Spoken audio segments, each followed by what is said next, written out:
So I am leaving work and I'm on my way home. This kind of feels like, I don't want to say normal. It kind of feels like how it used to be before my brother came, where I would, work all day and go straight home, knowing that even though it's almost 5 o'clock, I'm just going to get in the shower, put on my pajamas, and get some paperwork done, you know? Um, but it also feels kind of empty because, for 6 months or more, well, yeah, 6 months, I've been all consumed with him and his care and what he needs, whether it was like getting an apartment and getting his benefits reinstated, looking for more benefits, and now looking for a care team that's best suited for his situation. Um, he has not called at all today, which I'm kind of surprised, but then again, maybe this might be a good thing. Yesterday, he did call me at least 5 times. He left messages 4 times. And some of the messages were basically, you can come pick me up now. He has a way of trying to um, finesse or trick people. And I've almost fell for it. Like, I don't know if I've ever put it on a video, like, before he came to Georgia when he was still in Birmingham and he was in the hospital. I actually believed him once that he was being released the next day because that's what he said. And I've never known him to be untruthful until I guess all of this started happening. So I have to be a little bit more on top of, like, are you telling me the truth or not, kind of thing, without confronting him, because of course a lot of it is based on biochemical things that's going on in his body. And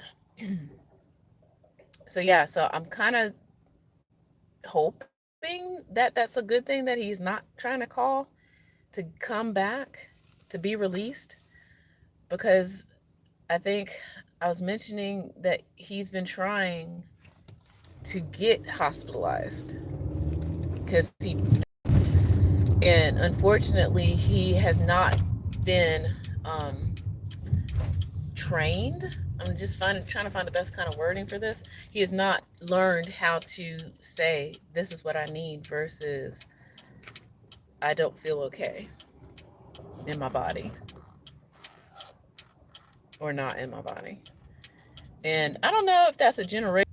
And even though we had Oprah and all the other talk shows or whatever, when people start talking about their feelings and emotions and stuff like that, um, there's still a lot of people who resist opening up about how they're feeling,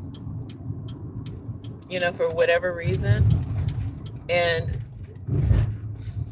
I think as he is still stuck in a time warp, he's still stuck with a lot of that mindset too. And here we are in 2025, and more people are more open with their feelings.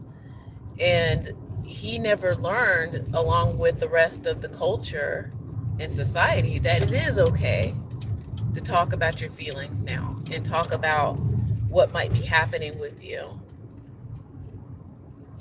And I really feel bad about that part, that he missed the growth of a society enough to now people, men in their 20s and 30s, can openly talk about feeling shame or fear or um, any of those kind of emotions that don't seem manly. Now, of course, yes, we still have those folks out there who are, toxic males. um, but it's also very interesting that my dad is not like that. He is a feminist in the truest sense of the word, where he believes that women need to be compensated fairly, if not more, because he understands the power of a woman. Okay. And he understands how women are, the essence of a woman. Like, he truly is a Renaissance man, my dad, that is. So that's kind of where, again, I'm just like, how did my dad become more enlightened than my own brother? Because my brother, at least this brother, we have another brother, um, did not get the things, like, he kind of separated from the family a little bit. Like, I would like to think that we're close, but now thinking about it, like, he's been through a lot of things and been around a lot of people who have been not the best of influences and this is my mental ill brother now, who have not been in healthy situations. Now, our youngest brother, he's married, he has kids. Yeah, for the most part, he can be prickly, but for the most part, he's, pretty decent dude, So our youngest brother. So it's just that I guess the stereotype might be true. The middle child, that's the one that's mentally ill. He's the middle child, and I don't know. So yeah, so he hasn't called, and like I said, I'm hoping that that's a good sign. Meanwhile, on this end, now that he's in the city here with me, now when he went missing in the past, I was still trying to do all this stuff from Georgia while he was in Alabama. This is a little bit more manageable, but laws are different here. Care is different here. Resources are different here. And all of this is a learning curve. Like, I kind of have to learn all this, like, in real time. I don't know what questions to ask, if it can be asked. And I will say this, I'm using some technology to help me, y'all. Listen, ChatGPT is more than just uh, make me into a Muppet. So, whatever trends are out there with playing around with AI, you can actually talk to this thing and ask them questions about things that, you know what is this, and how does this work, those kind of things. um, and it has been helpful. I mean, I still don't have everything that I need, because you still have to do the thing. It's more learning what the process is, but you still have to do the thing. um, and getting in touch with people. So that's the thing where I think I do excel as a person, a way getter. I like to call myself. When I'm singer songwriting and performing and getting gigs, I had a system, or I had a way of doing that, and I'm using all those skills as a researcher, as a booker, as somebody who can do some decent paperwork. I'm not perfect by no means, because there's always something to improve upon.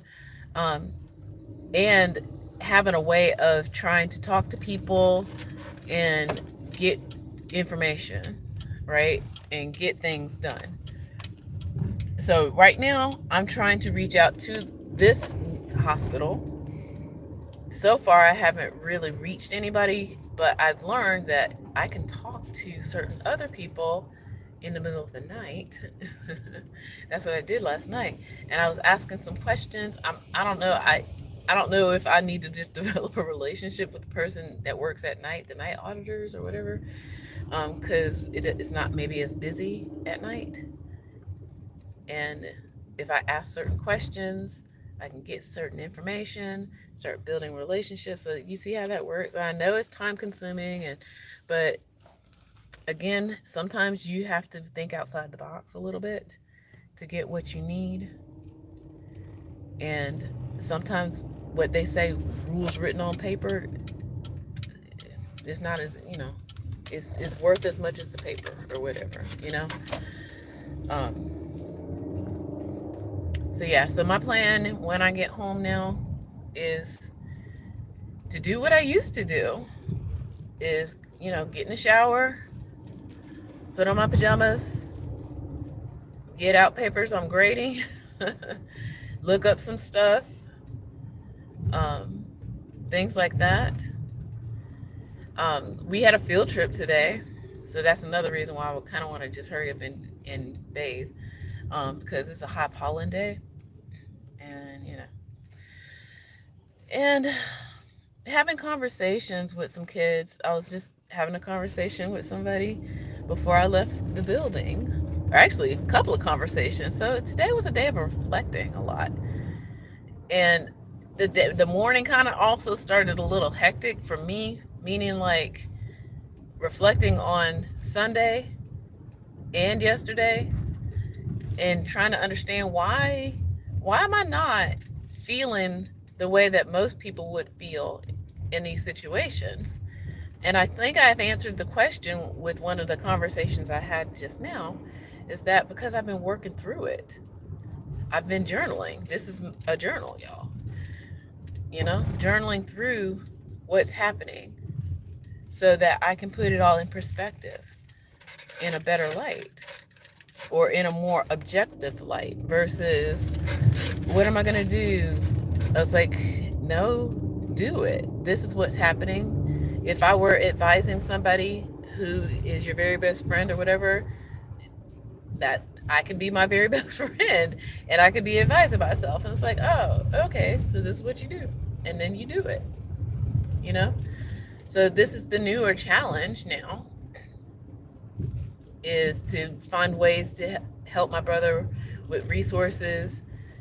And again, telling, some folks I need to gain legal access to him, because that's really what he needs, that he has never gotten up until this point. He needs a true representative for him and his care, rather than people who don't know him. Sorry, I'm trying to get closer into the intersection here. Rush hour traffic is happening now, and people are doing all kinds of interesting things in the streets. Okay. So my mom, I don't want to say handling. She was in knowledge of his care, because she lives in Montgomery. This is how wide it spans. So she lives in Montgomery. He lived in Birmingham. That's like 2 hours away from each other. And the communication that she would get about his care would be through letters, on if he was getting a different kind of medication, or if he was moving. And what my brother would do, he would send birthday cards and things like that, and he would talk to my mom. Of course, like, she would call him and stuff. You know how moms are. Moms call and stuff, and he would talk to her and things like that. And he would come and visit when he used to drive. But when it came down to his crisis in 2020, she didn't know what to do, because nobody ever really told her what rights she had at that time, which I had a feeling of. And I'm just going to be honest and be like, I was kind of angry with her, because I didn't understand how, like, emotionally it could be draining or overwhelming to do something instead of just reacting. And I thought, just like, when you watch the Hollywood movies and you just assume, like, yeah, your mother got your back, right? Your mom will do anything for you. And all I think what was happening at that time was all she had to do was just make phone call. Like all you had to do, and she's retired. All you have to do is just call these people every day. Call them every day and ask them. And she wouldn't do it. And I was really frustrated. I was so frustrated that she wouldn't even do that. And I didn't understand it because I definitely did not have the legal access. At the time, she did. And I kind of get it now, but I'm going about this a different way. As you can see, I'm taking care of my emotional health as best I can in journaling and things like that. I have been trying to do a support group through NAMBI, NAMI, and they do offer virtual groups at one time. I don't know, like the state of Georgia, so far, I haven't been able to get into one of them. There's supposed to be one tonight virtually, and I'll see if I can get on it, and they do it through Zoom. And I think that would be helpful for me as well, but yeah, just talking about it more, being about it more, and just knowing that we are all going through some things, and we're all just trying to be happy in life. We're all trying to be safe in some kind of way, comfortable, listened to, cared about, loved. I think that's all we're all trying to do. So yeah, so like I said, it's been a long day. I'm kind of tired. I'm going to do some research. And yeah. Yeah, and with that I say, take care. Bye.